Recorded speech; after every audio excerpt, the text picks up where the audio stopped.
আজকে চিন্ময় কৃষ্ণ দাসের জামিনের শুনানির কথা থাকলেও যেটা বাংলাদেশ থেকে এই মুহূর্তে জানা যাচ্ছে এবং ইসকনের ভাইস প্রেসিডেন্ট রাধারমণ দাসের কাছেও সেই তথ্য এসে পৌঁছেছে, যেটা বলা হচ্ছে যে আজকে কোনো আইনজীবী চিন্ময় কৃষ্ণ দাসের জন্য সওয়াল করার জন্য পৌঁছতেই পারেননি, উপস্থিত হতে পারেননি। অর্থাৎ চিন্ময় কৃষ্ণ দাসের জামিনের শুনানি আজকে সম্ভবই হলো না এবং তার ফলে আদালতের তরফ থেকে যেটা জানানো হয়েছে যে এর পরবর্তী শুনানির দিন ধার্য করা হয়েছে 2রা জানুয়ারি। অর্থাৎ এবছর এই সংক্রান্ত চিন্ময় কৃষ্ণ দাসের জামিন সংক্রান্ত কোনো শুনানি হবে না, এমনটাই কিন্তু বলা হচ্ছে। তার ফলে বুঝতেই পারছো আজকে 3রা ডিসেম্বর অর্থাৎ 2রা জানুয়ারি 30 দিনের জন্য কিন্তু এই সিদ্ধান্ত নেওয়া হয়েছে। অর্থাৎ আগামী 1 মাস বা এই গোটা ডিসেম্বর মাস চিন্ময় কৃষ্ণ দাসের পক্ষে কোনোভাবেই জেলের বাইরে বেরোনো সম্ভব হচ্ছে না। 1 মাসের জন্য এই শুনানি পিছিয়ে দেওয়া হলো। মূল যে কারণ হিসেবে জানা যাচ্ছে যে চিন্ময় কৃষ্ণ দাস তার হয়ে যে আইনজীবীদের সওয়াল করার কথা ছিল, এর আগে 51 জন গেছিলেন গত সপ্তাহের সওয়ালে। সেই সওয়ালের পর আজকে আমরা যেমন ইসকনের কলকাতার তরফ থেকে দাবি করা হয়েছে রমেন রায় একজন আইনজীবীকে মারধর করা হয়েছে, তিনি আইসিইউতে।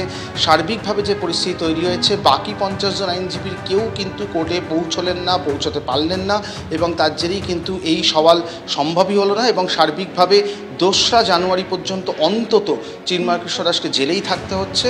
তার আগে আর কোনো শুনানি নেই, তার ফলে আপাতত তার মুক্তির কোনো সম্ভাবনা রইল না। একেবারেই অরিজিৎ, তুমি আমাদের সঙ্গে থাকো। অর্থাৎ এই মুহূর্তে সব থেকে বড় খবর যে 1 মাস সন্ন্যাসী চিন্ময় কৃষ্ণ দাসের জামিন মামলার শুনানি পিছিয়ে গেল। আজ 3রা ডিসেম্বর, পরবর্তী শুনানির দিন ধার্য করা হয়েছে 2রা জানুয়ারি। আজ কোনো আইনজীবী সওয়ালের জন্য পৌঁছননি চট্টগ্রাম আদালতে এবং সেই কারণে আজকে সন্ন্যাসী চিন্ময় কৃষ্ণ দাসের জামিনের শুনানি হলো না। শুনানি পিছিয়ে গেল আগামী 30 দিনের জন্য। অর্থাৎ চলতি বছরে কিন্তু ছাড়া পাচ্ছেন না সন্ন্যাসী চিন্ময় কৃষ্ণ দাস। পরবর্তী শুনানির দিন ধার্য করেছে চট্টগ্রাম আদালত 2রা জানুয়ারি। অরিত্রিক ভট্টাচার্য রয়েছেন আমাদের সঙ্গে। অরিত্রিক, যেমনটা তুমি বলছিলে যে আজকে কোনো আইনজীবী চট্টগ্রাম আদালতে পৌঁছতে পারলেন না, মানে সেক্ষেত্রে পৌঁছতে পারলেন না কেন? কোনো রকম হুমকির মুখোমুখি কি তাদের পড়তে হচ্ছিল? গতকাল একজন আইনজীবী যেমন গুরুতরভাবে আক্রান্ত হয়েছেন, আহত রয়েছেন, আইসিইউতে রয়েছেন, কয়েকজন আইনজীবী আগে গ্রেফতার হয়েছেন আমরা জানি। সেক্ষেত্রে আজকে কেউ পৌঁছতে পারলেন না কেন? সমস্যা কোথায় হলো? দেখো, ইসকন কলকাতার তরফ থেকে যেটা দাবি করা হচ্ছে, তাদের যে বাংলাদেশের লোকজন রয়েছেন তাদের তরফ থেকে যে খবরগুলো পাচ্ছেন তাতে বোঝা যাচ্ছে যে গত দিন যে রমেন রায়কে মারধর করার ঘটনা, তিনি আইসিইউতে মৃত্যুর সঙ্গে পাঞ্জা লড়ছেন, তার বাড়ি ভাঙচুর হয়েছে, এরকম ঘটনা কিন্তু আরও অনেকের সঙ্গেই ঘটেছে বা ঘটতে পারে, এই আশঙ্কা তৈরি হয়েছে। এর ফলে যে আইনজীবীদের আজকে চিন্ময় কৃষ্ণ দাসের হয়ে অ্যাপিয়ার করার কথা ছিল তাদেরকে কিন্তু এই মুহূর্তে কোথাও মানে খুঁজেই পাওয়া যাচ্ছে না। তারা আত্মগোপন করে রয়েছেন, তারা নিরাপত্তাহীনতায় ভুগছেন এবং সেই নিরাপত্তাহীনতার জায়গা থেকে চট্টগ্রাম আদালতে আজকে তাদের পৌঁছানোর কথা ছিল।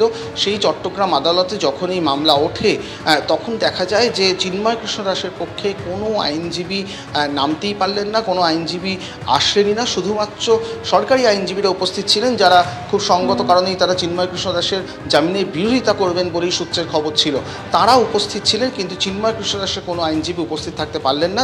তার ফলে পুরো বিষয়টাই কিন্তু পিছিয়ে গেল এবং পিছিয়ে একেবারে 2রা জানুয়ারি পরবর্তী শুনানি। একেবারে অরিত্রিক, আবারও তোমার কাছে ফিরবো, কিন্তু এই মুহূর্তে সব থেকে বড় খবর 1 মাস কিন্তু পিছিয়ে গেল সন্ন্যাসী চিন্ময় কৃষ্ণ দাসের জামিন। গ্রেফতার হয়েছিলেন গত সোমবার, ঢাকা শাহজালাল বিমানবন্দর থেকে তাকে গ্রেফতার করা হয় এবং তারপর থেকে কিন্তু তিনি জেলে রয়েছেন। এরপর একের পর এক ঘটনা ঘটে গিয়েছে। বাংলাদেশে রীতিমতো অগ্নিগর্ভ পরিস্থিতি হয়েছে।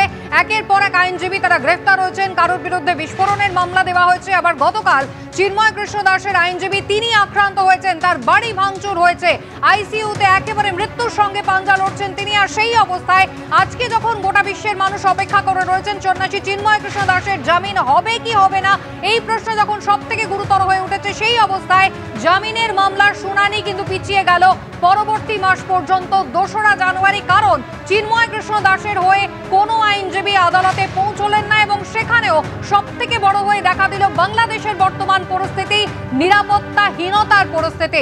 অরিত্রিক ভট্টাচার্যের কাছে আবারও যাব।